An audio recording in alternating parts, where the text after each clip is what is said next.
So the clock in the rear is incorrect. Welcome to Hudson's Candidate Night, sponsored by the Assabet Valley Chamber of Commerce. My name is Dick Downey, and I shall be your moderator this evening. First, let me start by thanking the candidates on behalf of the town for their dedication, personal sacrifice, and desire to serve the townspeople. Regardless of the outcome of this election, I applaud and thank them for their candidacy and for their past and their future service. Secondly, I'd like to thank the following people who put this together: HUD-TV, Hudson Senior Center, and our volunteers, Sarah Cressy, Chuck Randall, Tracy Carter, and Cheryl Langley, and the Assabet Valley Chamber for sponsoring the event. I'd just like to take a few minutes to go over some of the things this evening. The candidates have drawn numbers, and so they will speak in the order of those numbers, and they will rotate. So it'll be 1, 2, 3, 4. The next question will be 2, 3, 4, 1, and so on. So that way everybody gets an equal chance of being first speaker and last speaker. Each candidate will get 1 minute for an opening statement, except for candidate Stephen Bruce, who will be for a constable. He's going to get a 3-minute statement, and that's all he will be doing for this evening. The school committee candidates, though, will be having an opening statement, and then we will be asking them questions. And if you would like to fill out the cards in front of you with questions that you may have and hand them in to Chuck Randall, they will pull them together so we don't have duplicate questions of the same thing. Let's see. I have some stock questions if we don't have enough questions to keep it going. And it's my intention to move the evening along quickly, and each candidate will get 2 minutes for each statement, and then they'll get a 2-minute closing statement. Timekeepers are set up, and they're in the front row here. There will be 30-second warning sign. There'll be a 10-second orange warning sign, and then there will be a stop sign at the end, which will be held up. And we'll be as fair as possible. I will enforce the time limits. If a candidate runs over, I will grant them a 5-second grace period, but after that, I will cut them off. But anything that they have that's left unsaid, they can make part of their closing statement.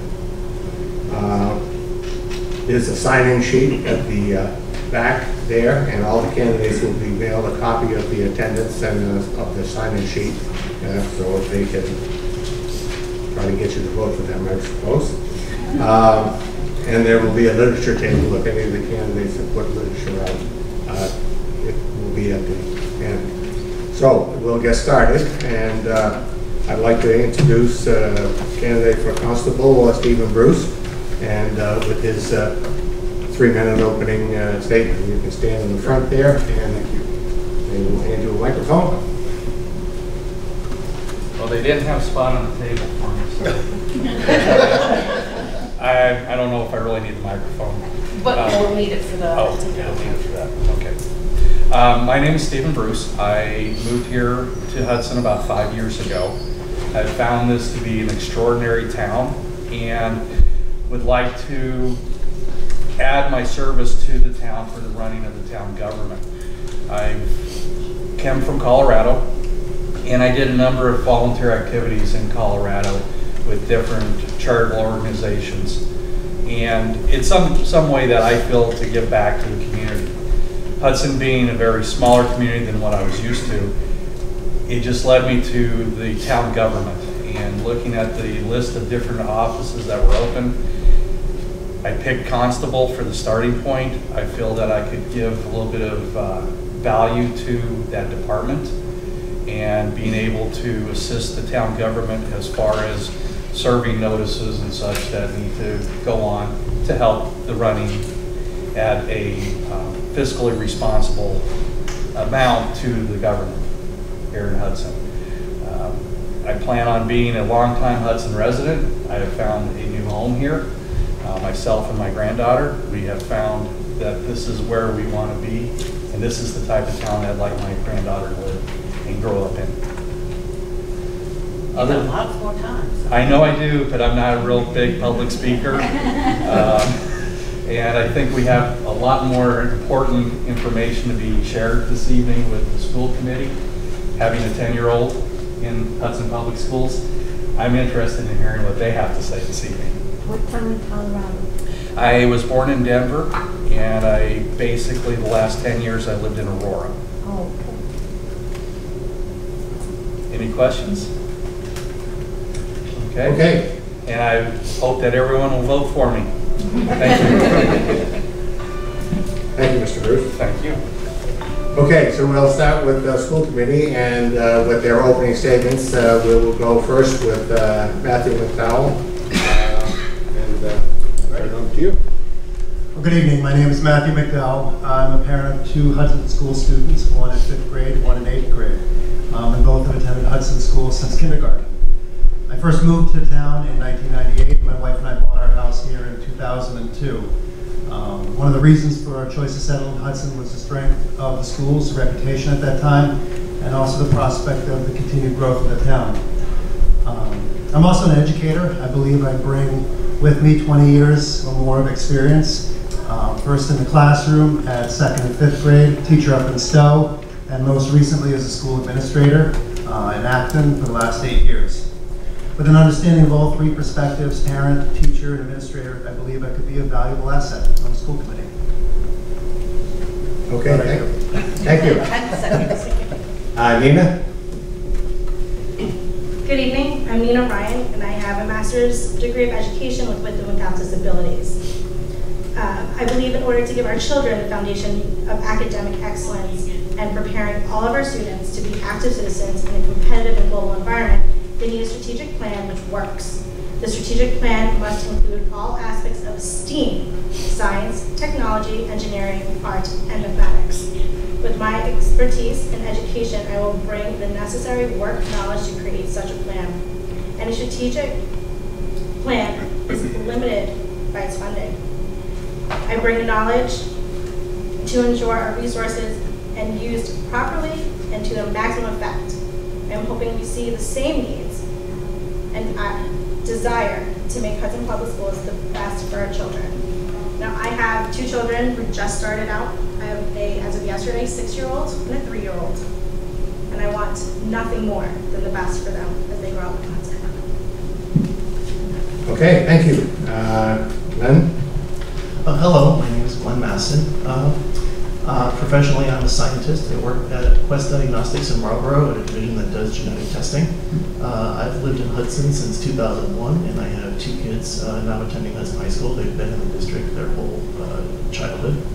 My wife and I first considered moving to Hudson because knowing a college friend who grew up here and talked wonders about the town and the school district, and we've come to feel the same way about it. We love it here. I've always believed in giving back to the community. Over the years, I've been a scout leader. I've been a volunteer for the Hudson Education Foundation. I served on the Hubert School Council when my son was in kindergarten, and at that time, Hubert was the home for all the kindergartners in the town. And I've now served 4 years on the school committee. If reelected, so I know that we have a good school district. And if I'm reelected, we'll continue to work on making it better. Thank you. Thank you. Michelle?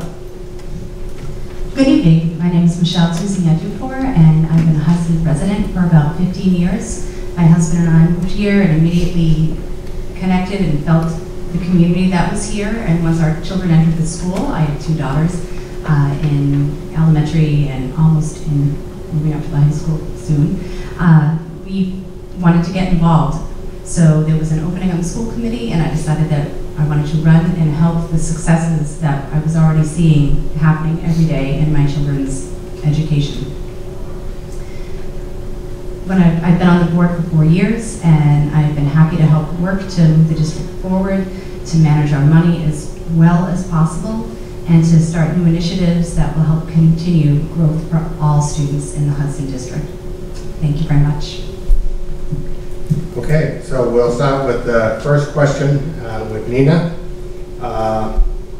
First question, if elected, what 2 areas would you like to drive change?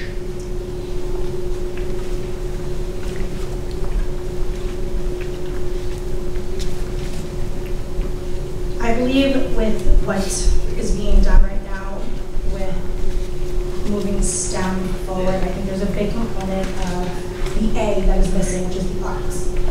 I know many children learn in the arts world, myself being one of them. I was horrible at math, but I learned all my math through music and quarter notes and whole notes. It's a big part that's being missed because the A is being left out. For many, it seems like a small thing. For others, it's huge. And I would like to see that being part of it. The other part that I would like to see is learning from our past and not being put in the position that we are in today. I think if we are fiscally responsible in previous years, we'll be in a better position moving forward. Okay, same question, Glenn. Okay, so it's going to sound similar to what Nina said. The budget is an area that we need to make significant change. Over the years, we've worked in a situation where we have a very tight budget and there's not been room for expanding services. But the population of the district has changed. We have different needs and we need to find ways to make those changes happen. So this is an area where, with our new superintendent, Dr. Rodriguez, we've found some ways with a new approach to looking at the budget. We've found ways to start implementing some changes within the constraints of the budget.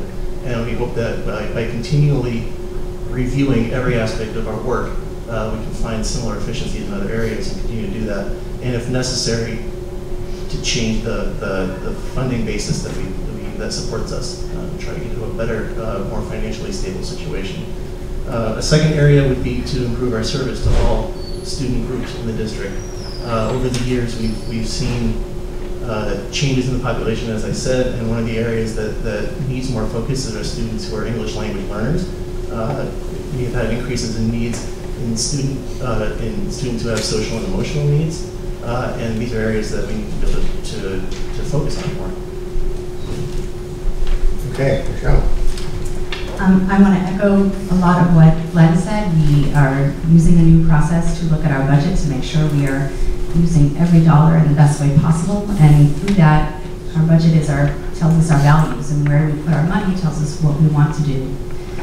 So one place I want to see us grow is be able to develop something called career pathways, so that when children come into the district, either through kindergarten or later in their career, they're able to see what classes are going to be available to them. So are they going to be able to have a drama in 3rd grade, or are they going to just take that when they get to Quinn? What sciences are available to them? Science classes are available to them as we implement a new curriculum. The other piece I think we need to drive change in is our professional development. The people who touch our students every day need to be grown and taken care of as well. If we take care of them, they will take care of our students. In the past few years, we haven't been as focused on that as I think we should. And I think the more we put in there, the more we will get out and we'll see every day in our classrooms with our students. Okay, Matt.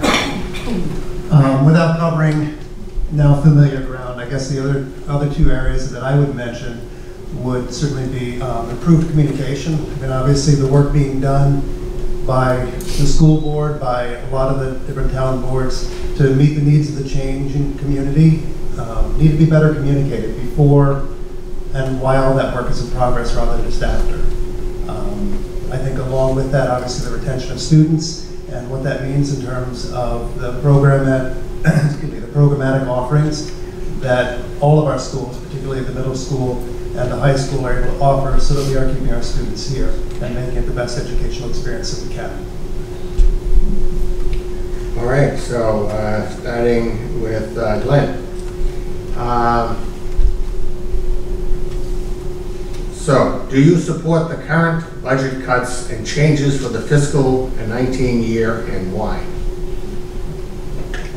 Absolutely. So, as I mentioned, we've had changes in the student population in the district. And this is something that's been recognized by the previous administration that we had before Dr. Rodriguez came in. And we struggled to try to address those changing needs because we didn't have the right mindset to look at every aspect of the budget. You know, we were always looking at it as in order to provide these extra services, we had to increase the budget, and we were never able to do that. But now we've been able to find, through a thorough examination of what we have, the population of students that we have to serve, we found that we had a surplus in general education teachers, and by being more efficient in that area, that allowed us to put more resources into the other areas that we need to focus on. Okay. Next will be Michelle. Again, being on the current board, I do support the changes that we have been implemented. We have found that we had too much in our core general area of education and not enough support in our other areas for Ls and SPEDs and other extras for our regular mainstream students. By being more efficient with how we schedule our students and how we use our teachers, we'll be able to offer more to our students going forward. Looking at a budget and making hard choices is not a fun or popular thing to do, but it needs to be done. One of the major pieces of school committee is to be fiscally responsible with the taxpayers' dollars. So by examining and looking at how we use this money, I think we can better service our children by using our staff more wisely. Matt? I too support the budget as it was proposed and went through. I think that Dr. Rodriguez, Michelle, and the rest of the board did a really fine job separating really the notion of what were budget cuts and the necessary staff reductions. While the staff reductions have been a long time in the making, I think it's unfortunate the way that it unfolded at the end with the cuts having not been made over years. But as I mentioned, I think communication with people and talking about that process, a little bit more transparency, could have helped that. The cuts are obviously very real for me. I have my younger daughter is going into 6th grade, but looking at thinking about class sizes and revised schedules, it seems like the reality is that yes, those cuts were necessary, and the class sizes are not going to be particularly adversely impacted. And I think that the steps that they're taking to add in more programming at both Quinn and at the high school to meet the changing needs of the population to keep our students here is very important. Nina?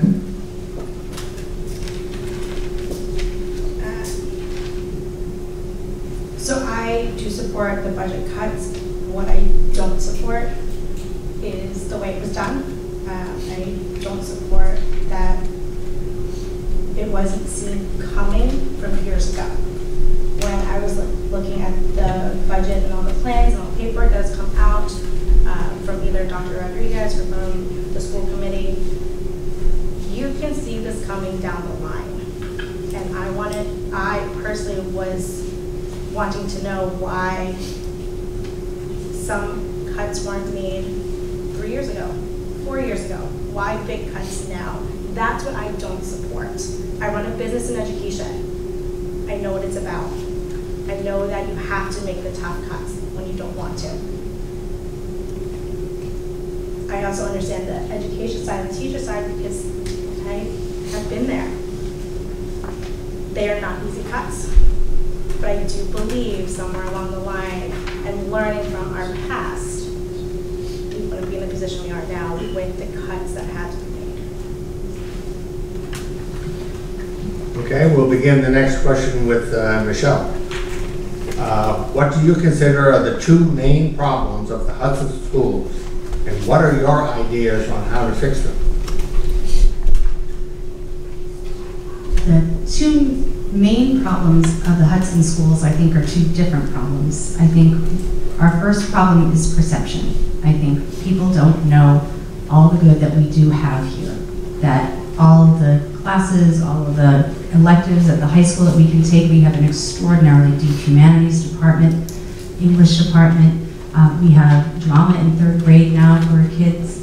There is so much richness within this, in our district itself and the community for children. I'm not sure that it's marketed as well as it should be and that people know as much as they could. So that, I think, a perception piece is an issue. And I think going forward that it's marketing and talking and making sure parents know, and outsiders, people who want to come in here, what their options are, is something that the board needs to work on, the district needs to work on. Our second piece, I believe, is making sure we retain students that should be staying here. We have AMSA and ASABIT in our area, and there are things that Hudson as a district cannot do. We cannot offer automotive. There is an absolute need for those schools here. But what I think we need to do is make sure students who might otherwise go there for other reasons could stay here with us and be able to complete their education all the way through. Matt? My response would be very similar. My wife is in media relations, PR, and I think she would say we have an image crisis at this point. This latest series of events was kind of a black eye for our district. No one wants to announce teacher layoffs, but it certainly could have been done very differently without coming as quite a surprise to everybody. I think coupled with that image is the idea of people truly understanding what our school district is currently and where we're going, what we have to offer. You know, the reality is our town is changing. All of our boards, school board included, must be sensitive to this and to that new reality of what's ahead of us. I think that, as I said, some of the programmatic changes that we've begun to look at or that have been proposed address another part of that image crisis of how do we retain the students and show them the attractiveness and really what the potential is within our town or within our schools. So I'll agree with communication, but my communication might be a little bit different. I've actually been to the homeless schools and I've spoken with them over the last couple of weeks. And there's one thing that was very clear was the school committee being more visible. There are liaisons from the school committee currently that are attached to every school. Not one homeless school has actually seen a school committee member at their school for a homeless school committee meeting. Their words, not mine. They want school committee members to be visible at their meetings. They want them to communicate face-to-face, not over Facebook or email. They want more. And I think we've seen that over the last couple of meetings that we've had with the school committees and the budget and everything like that. I've been to all of them, so I've seen many of you there. So, and the other part that I do believe needs a little more support is the special education programs. I think that every child, to some extent, even if you're an atypical child, still needs support somewhere. Whether they're growing. My child just turned 6 yesterday. He's a beast now because it's his birthday. He doesn't have to worry about anything. Well, guess what? You do. Or if they're just having a hard time with what's going on in their own worlds. Every child, to some extent, needs support, and we as a school system need to do that. I know the multi-tiered system is in the pipelines. We need something now. Okay, thank you. Glenn? So I have to agree with everything that's been said. I'm going to repeat on at least one of the topics. So I think that focus on the groups of students with extra needs is definitely a main problem, and that's something that we're working to address already. If you don't realize it, Dr. Rodriguez last night at the school committee meeting presented to us an overview of the new state accountability system that's going to be put in place starting this year. And although accountability in school district ratings has always focused on looking at differences in achievement, what they call the achievement gap between different subgroups of students, they're putting an even bigger emphasis on it now, where you're going to be rated based on the performance of your lowest 25% in each different category.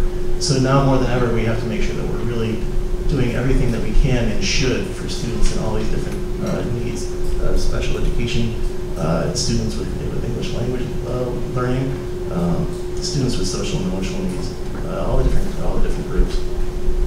The other area that is definitely a problem, and I've talked about it, and not to sound like a broken record, but we have to get better with our budgeting.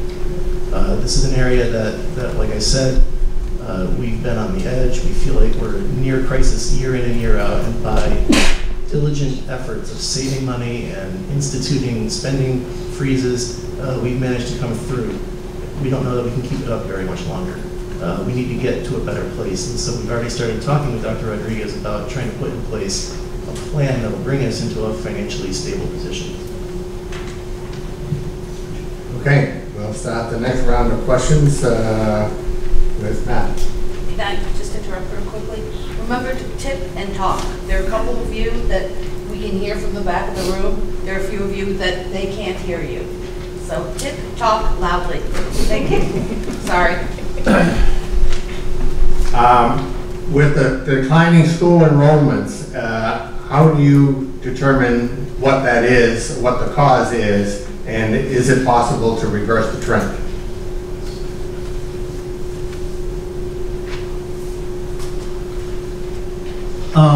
It seems to me that the cause has been fairly clearly identified. You know, we're competing against. I might hold this right. We're competing against two schools locally, AMSA and ASABET, and certainly today or yesterday's U.S. News rating with AMSA coming out #2 in the state doesn't help. So I think it's been clearly identified where our kids are going. I mean, otherwise our population is relatively stable. You look at some of the new construction going around town. We're still building houses, and they're not small ones. So these are family homes. I think certainly the way forward is to keep the students here with the programs we offer. And again, it's helping everyone from realtors to general public understand who and what our school has to offer. Number 2 is Nina.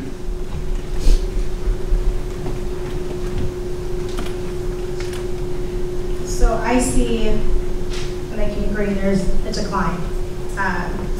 From what I've heard of families when I've gone to homeschool meetings who have children who are in Quinn or in the high school as well as in the elementary schools, some of it has to be with what is offered, which I'm going to hope until we see otherwise that the new stuff coming out will be part of keeping children and families here. But what I've also heard is the culture and the climate of what goes on in the middle school and high school. And that is what I would like to see changed. That's where I see a lot of the problems happening.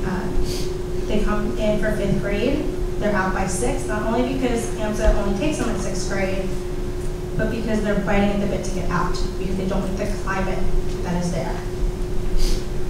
What I would like to see are other ways to keep children here do that. There are programs that I remember from when I was in high school that promote kindness and promote unity. And for some of the children who don't feel that way, these programs can absolutely help. And I would love to, whether I'm on or not, bring that to the schools. Glenn? So there's definitely, I think, 2 pieces to the cause of declining enrollment, although we don't have an answer to all of it. The obvious part that's been brought up already is that we're losing students to AMSA and to ASABET. And that seems to be on an increase recently. So we definitely need to address how to keep them.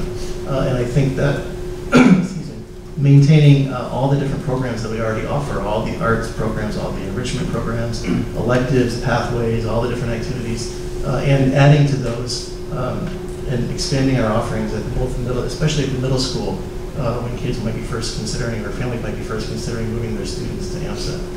We want to try to add and support all of these different features and all the things that make Hudson attractive. The other thing is school choice. Part of the decline has been a loss in the number of students that choose to come to Hudson. We reached a peak.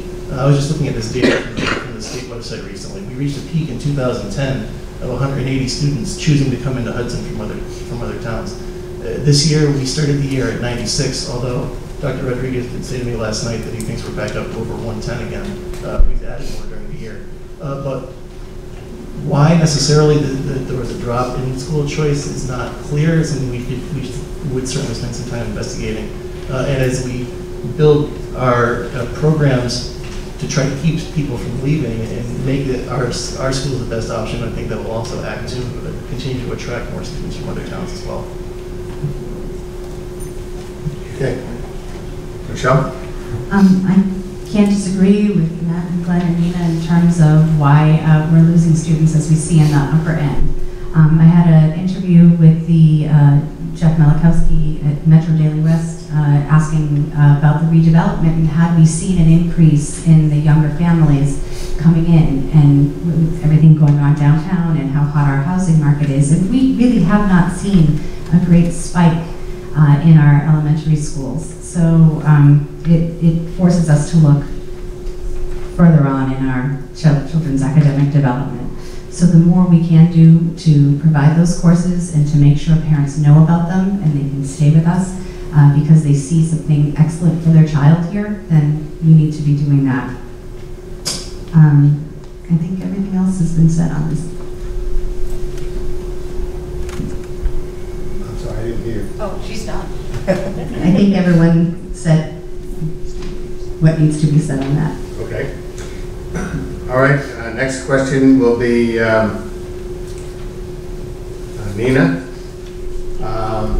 Teachers are being cut based on tenure status as opposed to performance evaluations. What is your opinion on that, and do you think it should be changed? And talk louder, Nina. 100%. You hear me? I do. I absolutely do think that teachers should not stay here if they are not teaching appropriately. I think having teachers being held accountable for what they're teaching, how they're teaching, if they're actually getting through to the children, means a heck of a lot more than just having tenure. In my school, we have a very different philosophy. It's a philosophy that doesn't always translate over to elementary schools and high schools and middle schools, because hands-on learning apparently stops at the age of 5 when they start going into kindergarten. I don't believe that. I believe that children are only as good as the teachers that are teaching them, because they can only learn so much from the teachers. The better the teacher, the higher expectations, the better they're learning, because the children will always reach for greater.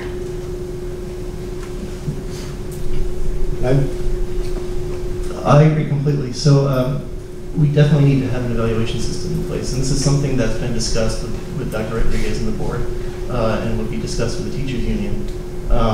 Microphone? Oh, sorry. And beyond that, you know, once we have an agreement to come up with an evaluation system, a large part of its effectiveness is how well it's implemented. So there's going to be a learning curve. We have to educate and create a system to put it into place and make it work within our district.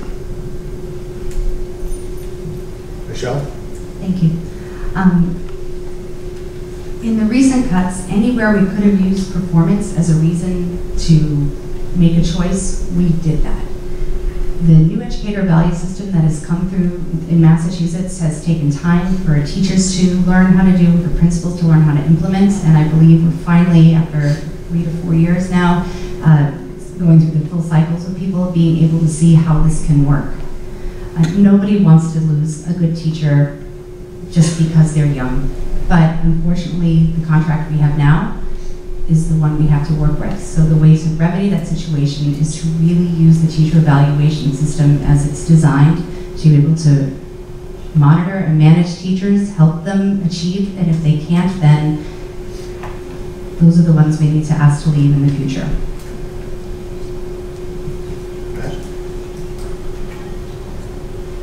There's certainly two separate but related issues here. Obviously, the contract language when it comes to reduction in force is very clear. It's a binding agreement, and it has to be lived with. However, the evaluation instrument is a very important device for growth and feedback for teachers And it can be used to really help teachers grow and to maintain and attract quality. Because if teachers feel that the school environment is one that they're going to get the necessary feedback for growth, then that goes along to what was talked about earlier as far as providing quality professional development. The instrument is also a way, when used effectively and consistently by school administrators, to make sure that the caliber of teaching is up to par in every single area of the school.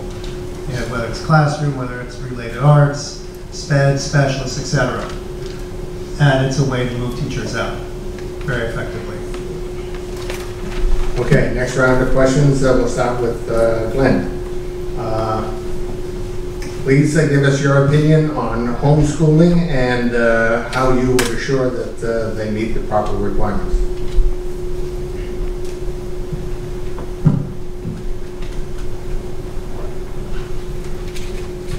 Thank you. I think that people, excuse me, I think that people should have the choice to homeschool if that's how they feel. I'm going to say that I am a very big proponent of public education. I think we have teachers who are trained to teach different subjects. They're trained to handle students of different developmental stages and needs. And so I think that public education is a viable option. But there's always going to be differences of opinion there, and if that's how someone feels, that they should be entitled to have a homeschooling program. We will support them. I believe it's mandatory that we provide athletic and other opportunities for students that homeschool. So if they live in the town, we can still help provide a rounded education for them. Michelle? I can't disagree with Glenn. If that's a parent's choice to homeschool their child, then that is their choice. What we can do is make sure the parents are aware of our curriculum, and so that whatever curriculum they choose to use with their children can be matching ours, can have a strong model there, and invite them into our community as much as possible in extracurricular activities or other ways throughout the community. As we know, Hudson has so many things that can be done after school for kids. In terms of accountability, we have guidelines from the state that we look at, and we look to our administrators to help make sure that that's happening. It's not a direct piece of the school committee, something that we would have looked at directly, but we have administrators that are in charge of overseeing that. So the only way we can make sure there is accountability is making sure our administrators stay on it. Matt? I would just echo, I mean, it is certainly a parent's right and their choice if they so decide to homeschool their children. Obviously, I place a high value on public education. I've made it my life and my livelihood for more than the last 2 decades. And as I said, my students are in the public school system. As far as the plan, obviously it's a state requirement. The parents submit a qualified plan, and ideally it is reviewed. I'm not sure in Hudson who does that. I know in Acton it is reviewed by our assistant superintendent for curriculum. And we pay careful attention to make sure that whatever plan is submitted meets all of the guidelines that are required. I am a firm believer in Dewey and what he has to say about creating good citizens. I would hope that we could find ways, even when students are homeschooled, to make sure that they are included in our community, in our school community, and getting acculturated and all of the social benefits that are provided as well. Nina? So I'll echo what everyone else has said, but I'll put a different spin on it. Not every family is able to make a decision of wanting their child to be homeschooled. Some families have no choice because that child is sick. My household was put in that. I grew up with a brother who was very sick in high school and had no choice because he was wheelchair bound and couldn't make it to school. And saw how grueling it was for my parents to fight tooth and nail to get good education for him at home, because the school at the time, the district at the time, said that if he can't make it to a school day, he's not going to get our good teachers. I don't believe that. No child should not get the same education because they either want or need or choose not to walk in the doors of Hudson Public Schools. Every child should be getting the same. There are clearly requirements coming down from the state. They should all be held accountable to the same standards. And they should absolutely be allowed to join in as much as possible to any extracurricular activity that Hudson has to have. Okay, so we'll start the next question with Michelle. In your opinion, why is Farley still a level 3 school, and what can be done about it? My opinion will be backed by the facts that I've seen in our MCAS scores. There is a small subset of, happens to be male Spanish-speaking areas where we're having a hard time closing the gap with their achievement. And also we have issues in SPED areas and making sure those students are able to test as well as our mainstream students. It's not really an opinion. We can just go back and look at that data and see that. So the best thing we can do is put our money behind that, make sure we have support for our SPED and our Ls throughout our district, but also in our elementary schools, not just Farley, but if we do that, all boats will rise, all children should be able to achieve higher. Obviously, it's a bar that keeps moving as they keep changing the test, and MCAS tells only one small part of the picture of what's the real work that's going on in any school, and it's important to have that full understanding of what's happened. With that being said, obviously MCAS is the most public label that is put on a school, and a level 3 can be very demoralizing for the staff and certainly for the community. I think as Michelle and others have said, we need to be sensitive to the needs of the subgroups and really make a priority to meeting the needs of all students. And that means looking at the programs we offer and looking at the students and the changing demographics and really seeing where our community is going and how we can be much more responsive in a timely manner to what the new face of education in Hudson looks like.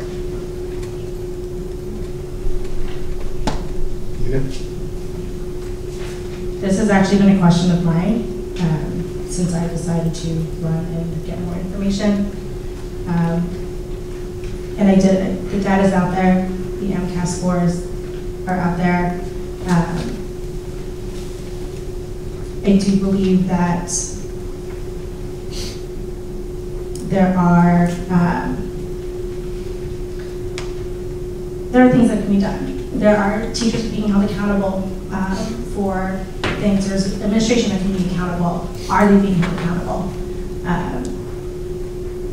What can we do as a school committee or as a district to help support the one school that is holding us back to a level 3? Every other school is a level 2. As a district, there's got to be something that we can do to help support. There's got to be more accountability held at that school on all different levels. Go ahead. So as Michelle said, the data is clear, and that's one of the things that we have used in determining the budget for next year. And go back to what I said before about the budget, we have needed to put more resources into certain areas. We didn't have as many teachers for English language learners that we were supposed to have based on state recommended guidelines. We didn't have the right set of staff and administrators to support the special education students that we needed to serve. And so by making the adjustments in the budget that we have, we'll be able to address these areas, strengthen our services to these students, and hopefully see improvements in their achievement. Okay, we'll start next round of questions with Matt. What concrete ideas do you have to increase communications between the school committee and the community?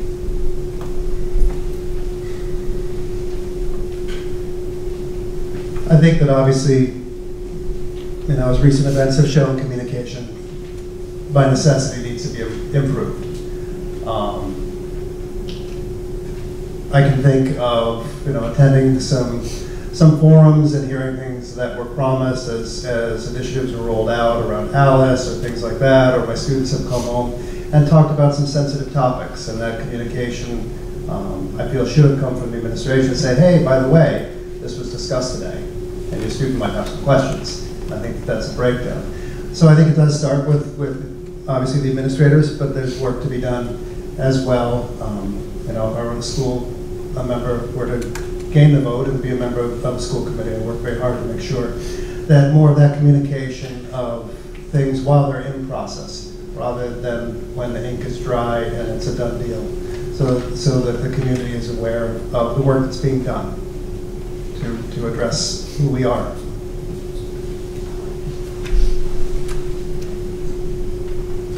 Going to the homeschool, asking them what they thought. The biggest one is keeping up with the times, having a Facebook page. Let's face it, everyone gets their media off Facebook now. So why doesn't the school committee have a Facebook page to give information? It could be attached to Hudson Publix, but they wanted something that was more up with the times. They want school committees to be more present. Everyone's on a subcommittee for the schools. They want the school committees to show up to their meetings, show up to their events, be present with the home and schools. And then we can always talk at the meetings. But I think they're right. I've been a part of home and school at my son's school for a year. And we have great communication at our home and school. We have lots of fun things going on. And it would be nice to have a school committee member there so they can see how much fun we have too.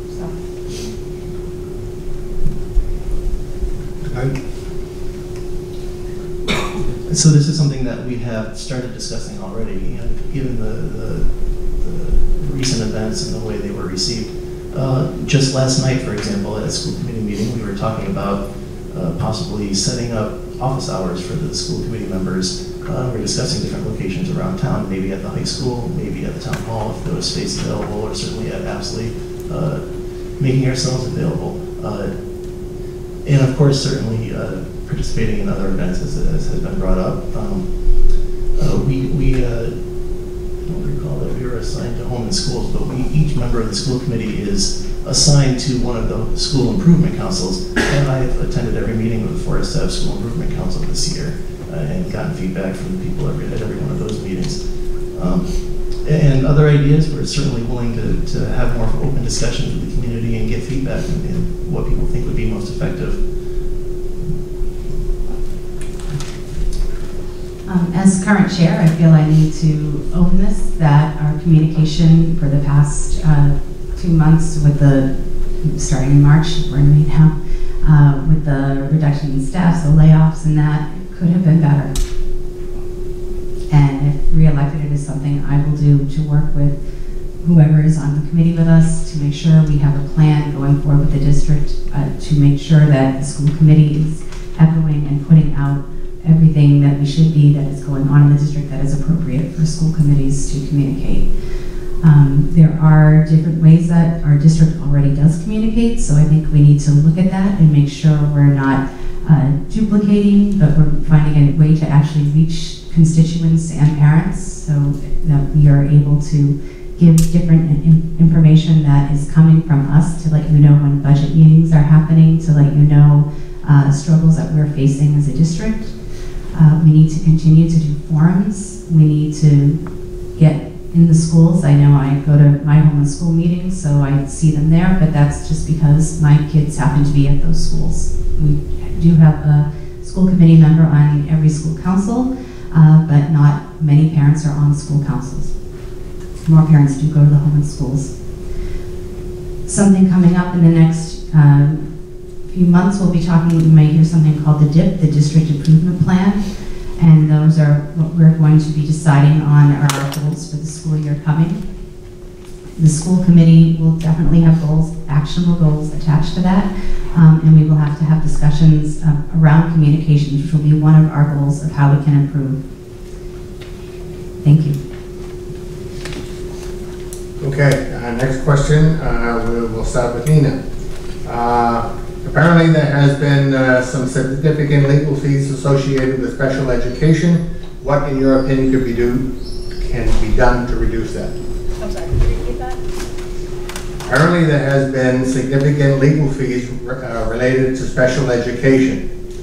What, in your opinion, could be done to reduce that?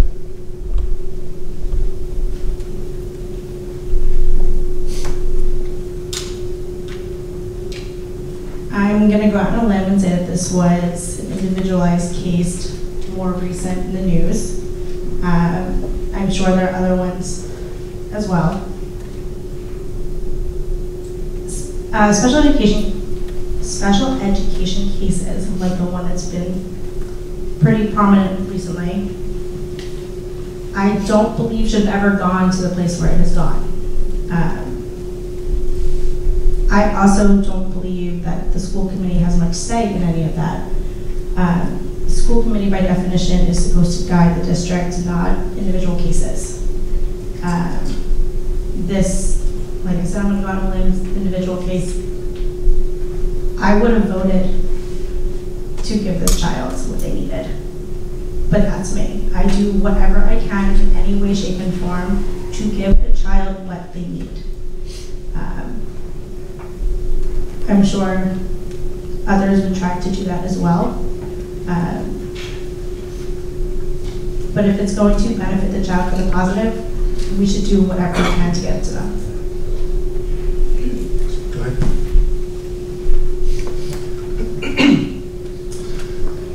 So one of the things that, so I have to agree with Nina, it's true that the school committee doesn't really address individual cases. That's the job of the administrators in the district. And one of the things that Dr. Rodriguez did right away when he came in was review the staff that he had and realized we didn't have all of the right staffing to properly serve the special education students that we had.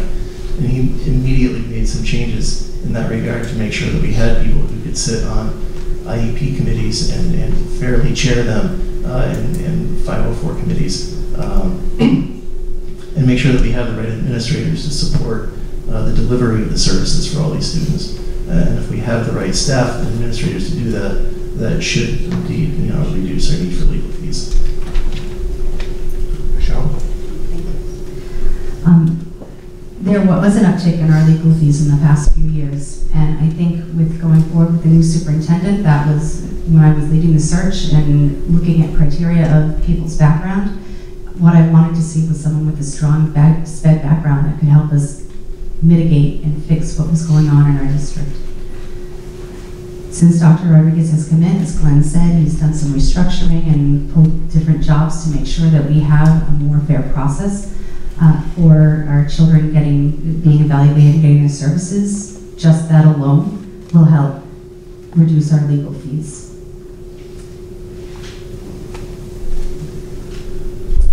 I don't want to sound flippant, but obviously... I don't know that Michelle was finished. Oh, I'm sorry. No, I apologize. That's why I looked to you. and obviously going forward, the more our new administrators and Dr. Rodriguez is able to evaluate what's going on in our district, I see legal fees coming down. Okay. Sorry, Michelle. I thought I was giving the nod. No problem. It was a significant pause. Obviously, you need to understand the law and know, when you're going to break it. The best way not to get called out on legal fees is abide by the law. Administrators and the teachers are responsible for knowing what's in IEPs. IEPs are legal documents, and they have to know what is required, what each student is legally entitled to within that document. If more training or whatever for staff within the district understand what not only compliance is, but what it really means in the true spirit of special education to meet the needs of every student, then by all means that should be provided. Certainly a look at their most recent CPR, the most recent programmatic review. All of those identify gaps. What can we do to fix them, or at least to begin to remediate them, and then we won't get called out. And hopefully it can really be a partnership with all families, whether you have an IEP or not, to make sure that we're meeting the needs of every one of our students in the Hudson school system. Next round of questions, we'll start with Twin. What is your opinion of the right class size, and is it the same for all subjects?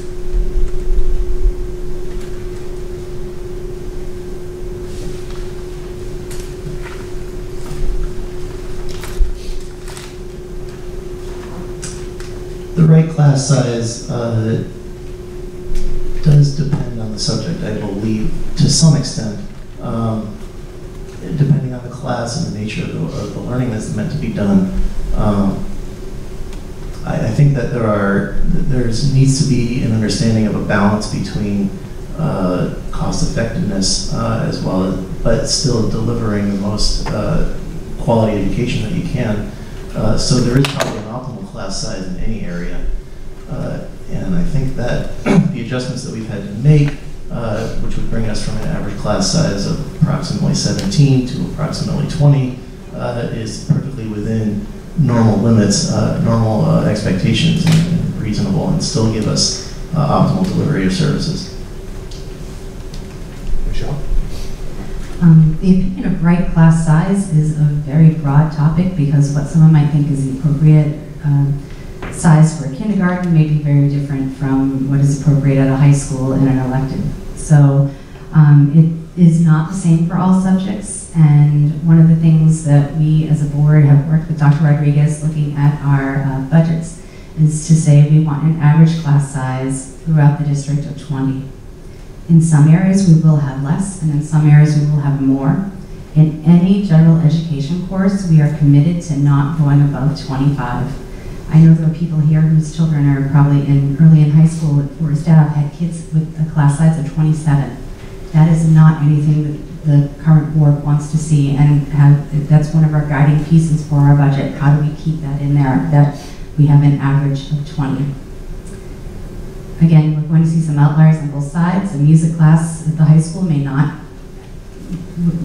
run it 10 as opposed to a different humanities piece which may run closer to 27, but the appropriate average class size, I think we need to look at the age, the subject, and what we want to provide as a district as well.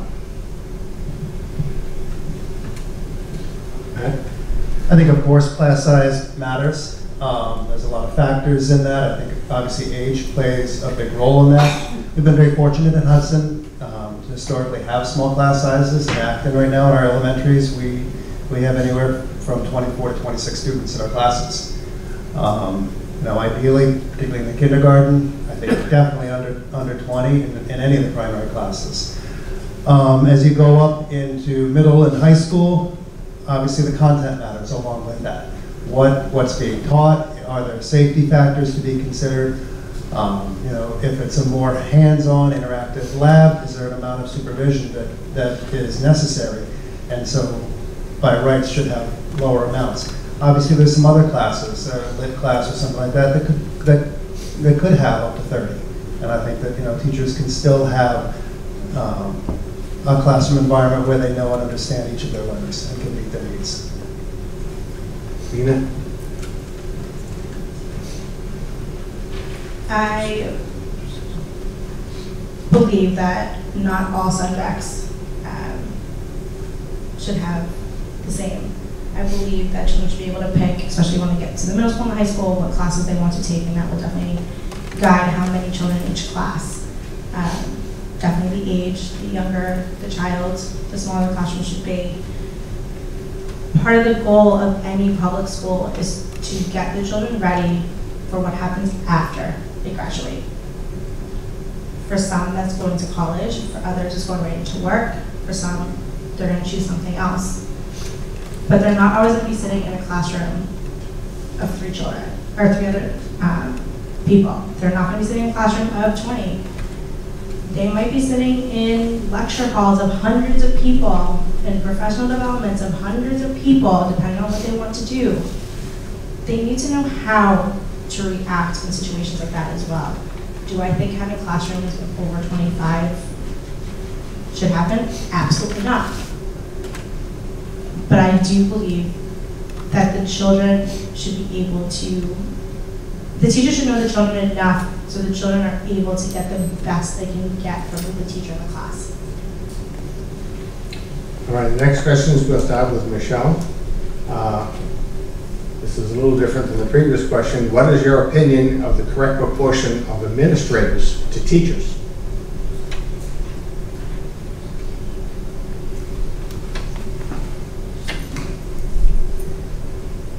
The proportion of administrators to teachers, I think, depends on the strength of our teachers in the district and the challenges facing the district at the time.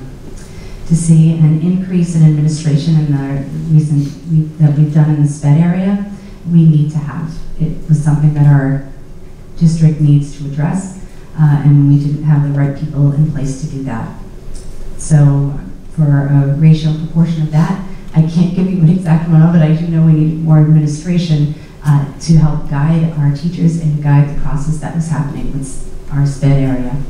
In other areas of curriculum development, we need to make sure that once we have strong curriculum paths in place, how can we maintain that? If there needs to be changes made in that area, then that's something that I think districts should look at and reevaluate.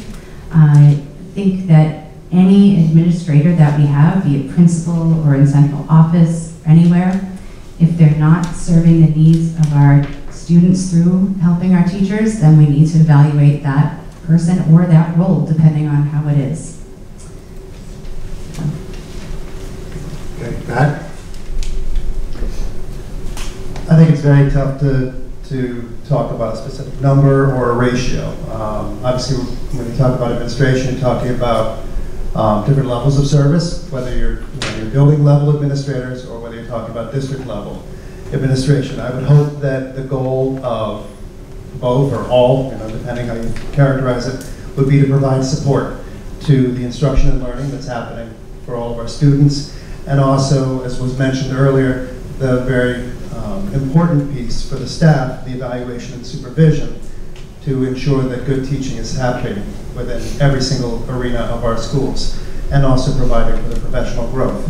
We clearly have some challenges ahead, and while we certainly do not want to be too top-heavy in any administration, you do need to have certainly enough people who can provide the appropriate guidance, and I would hope that any structure or restructuring would make sure that we don't cut off our nose to save our face simply by drawing a hard line and saying we're only going to have 6 or 8 or 10, and we're cutting out, leaving a key vacancy or a key hole where we're not addressing services. Yeah.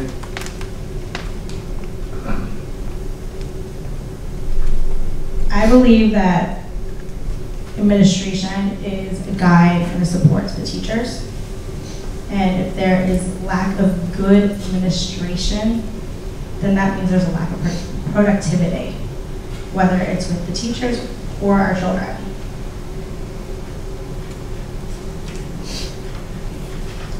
In my school, the teachers and my director and my assistant director take their lead from me. If that's how a small school works, it's on a bigger level how the bigger schools work, you have to have someone to guide you. That's the school committee's job to guide the district. But every school needs to have that. You can't expect 7 people to be everywhere at all times on top of jobs that we have to do as well, on top of our own families.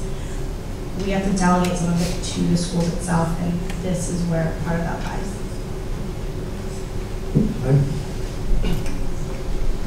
I can't disagree with anything that's been said. There is no magic number that's a proportion of administrators to teachers. It's all based on the needs of the students, and the students have to be our top priority at all times. So if we have an increase in needs of students in specific categories, we need to have administrators that are in place to support them. We need to have the right administrators to guide the use and deployment of the curriculum, and to do the evaluations that was mentioned, and to provide the professional development that's focused and appropriate for the needs.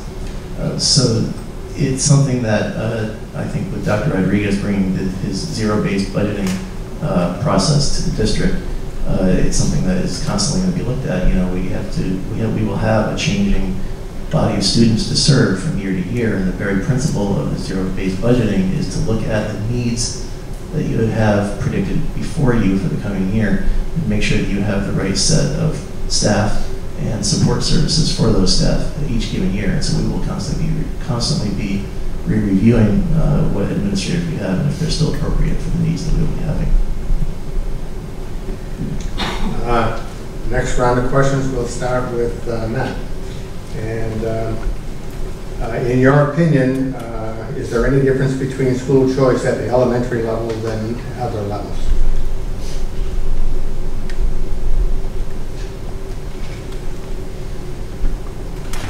Did you repeat that? In your opinion, is there any difference in school choice at the elementary levels versus other levels? Presumably high school. Or junior high. I think as we addressed in earlier questions, parents do have a choice, and whether it's parents of our town or surrounding towns. As Glenn pointed out earlier, we rely on that school choice money for students, to attract students from other towns, and it can be very beneficial to us. The biggest key, however, is making sure that we keep the students that are ours, the ones that we grew here, that are Hudson residents. And so whether I make a difference, obviously the flight is not happening in the elementary, it's happening from 6th grade on, and that's really something we need to address. It's not that I would forbid or take away anyone's choices, but that's obviously where we need to begin to focus. I don't think that we're choicing out kids in 2nd grade, but at 6th grade it becomes a real issue.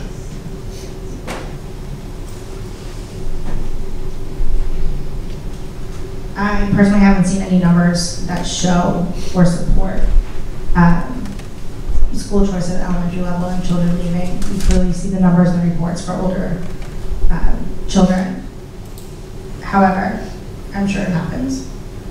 I would like to believe that it's parents picking what they believe to be the best education for their children, whether it's a private school or it's another town.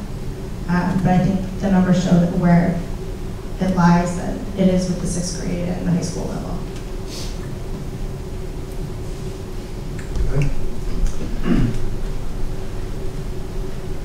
So we, as a district, don't accept students at the elementary level through the school choice program, and I offhand don't know how many districts do. So it's hard to answer this question. I would say that at least on some level, it seems to me that at the elementary level, the education that's offered in any district should be just about the same. It's not until you get to higher levels where you start having differentiation between different schools and programs that are offered. And so if perhaps we or another district started offering specialized programs at a lower level, then maybe school choice at that level could be something that gets brought up and discussed again. But it's usually the unique features like the Project Lead the Way programs that we have at Hudson, or the theater arts classes that we offer, things like that are unique and you can't find everywhere, that what draws students into our district. To expand on what Glenn said, we do not have school choice in our elementary level, and we do have it from 5th grade on up through 11th grade. If you have opted in before that, then you stay through 12th, but we don't allow new school choice people to come in the 12th grade. Given our class sizes and what we want to do, it is easier to let people in at the higher grades because we have more capacity in those areas. I do not foresee having school choice opened up in the elementary areas if we want to maintain the class sizes that we have with the current population that we do. If that changes, I expect it's something that the board will revisit, and it is revisited and voted on every year. And given our populations, we have in the past based our choices on that. So I don't know if that answers the question entirely, but that's my take on it. Okay. So this will probably be the last question, and we'll start with Nina. Stress, anxiety, and overall mental health is a problem in schools. What do you feel that the school committee should be doing to enhance those aspects as well as safety.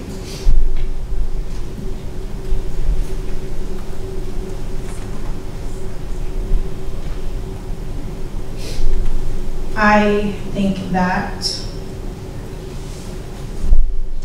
a program should be into effect. I believe MTSS, which is a multi-tiered systems, is part of this. I think that whether it is a child who's diagnosed with something, or if it's a child who has had something happen in their life and they're having stress for a month, should also be well taken care of, because that's their mental health. I don't think a child who just has a diagnosis and an IEP is any different than a child who ends up in a wheelchair because they got sick. I think it's definitely something that this district needs to work on. I think the SPED programs, the special education programs, are high on my list that I would like to see more support. And it just all goes together for me. Okay. On the level of the school committee, the way that we can make our biggest impact is through the setting of the policies that guide the district. So, we want to make sure that we have the best policies in place to support the safety of the students and create a comfortable learning environment where there are safe policies to support the climate and culture of the schools. And the other area that we can make a difference is through providing resources in the budget to support the multi-tiered support systems and the therapeutic academic support programs that we've started to put in place to help students who need that support in order to return from issues and help them get incorporated back into regular academic life. Joe? Thank you. The social-emotional learning and what we're seeing in the changes in our students on very young grades has been changing over the years. To say that there isn't social and learning and safety issues going through the district is obvious there too. The way the school committee can help that is to make sure our budget supports professional development for our teachers and make sure we have enough staff on site to help these children get through their needs. We've started to do that, as Glenn mentioned, with some therapeutic classrooms. We need to make sure we're having our administrators offer different classes and pieces within our curriculum for mindfulness to help kids as they grow, to make sure that they're being able to know when they are being stressed and need help. So that way our teachers and administrators can continue to respond to that. So in the end, we as a school committee need to make sure if social and emotional learning and safety is an issue for our students, and we recognize it as a significant one, that we make sure our budget supports that.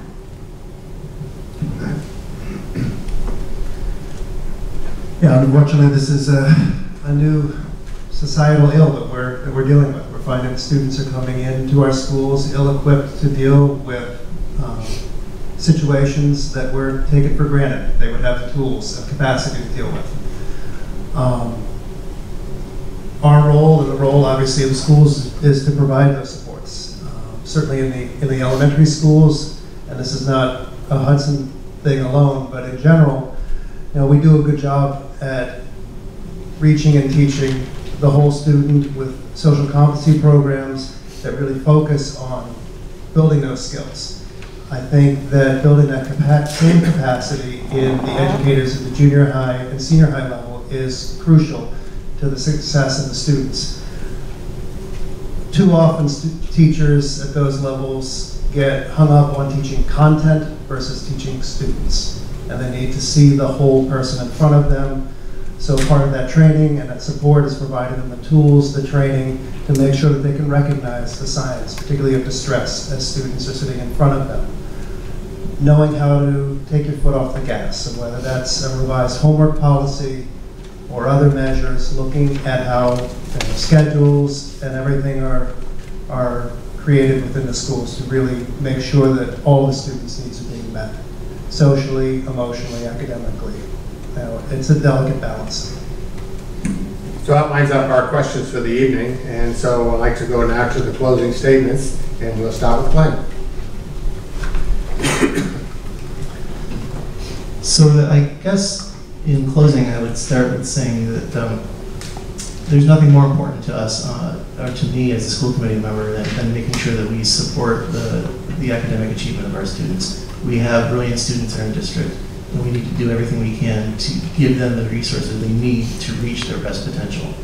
I believe that we have a great school district. There are certain areas that we need to improve upon, and so it's important that we align our resources to help every group of students within the district, regardless of their needs, to achieve their best. And we know the importance of the school district within the community as a representation of the community, as a feature that people look to when choosing a place to live. There's nothing more important to us than making the schools the best that they can be.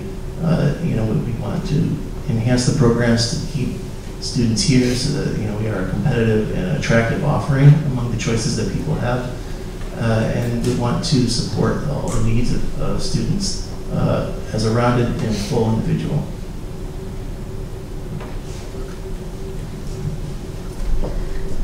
When I decided to run again for re-election, it was because I felt there was still more work to do, and I felt I could be helpful in implementing that and pushing our district forward. When I came on, there was a lot to learn about how our district works, and I recognized the reason I wanted to get in is because of the successes and the wonderful things I saw happening. To be able to continue to do that would be a great honor.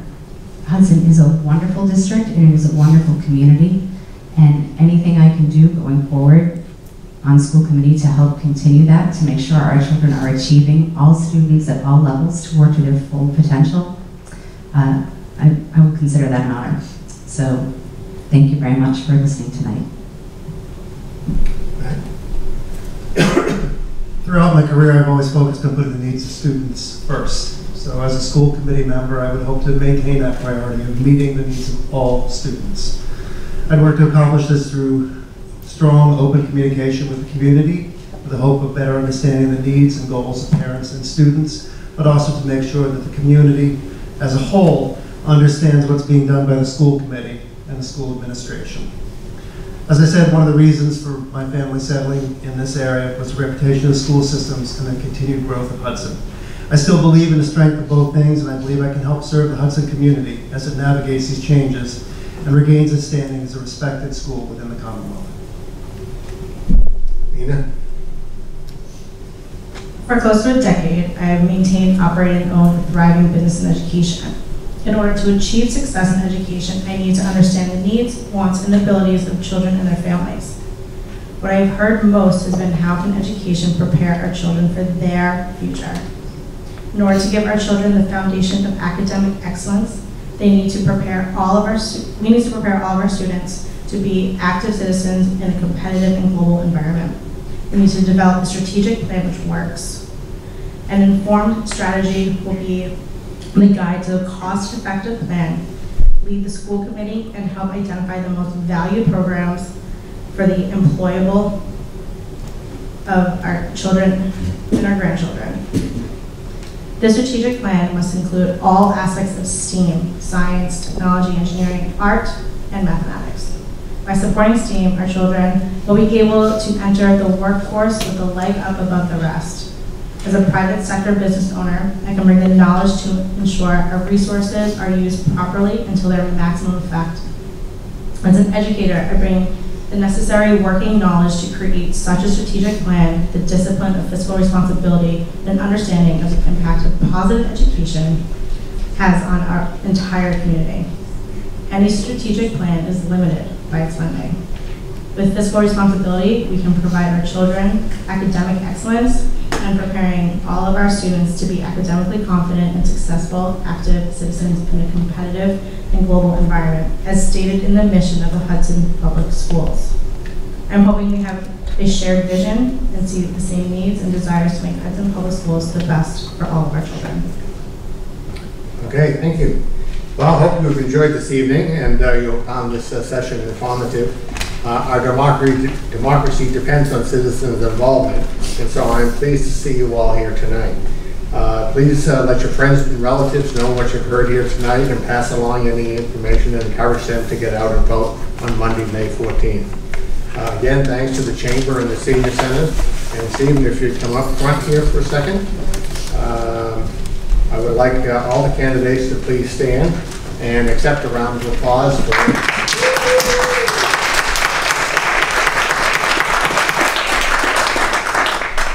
Thank you all for coming tonight. Good night.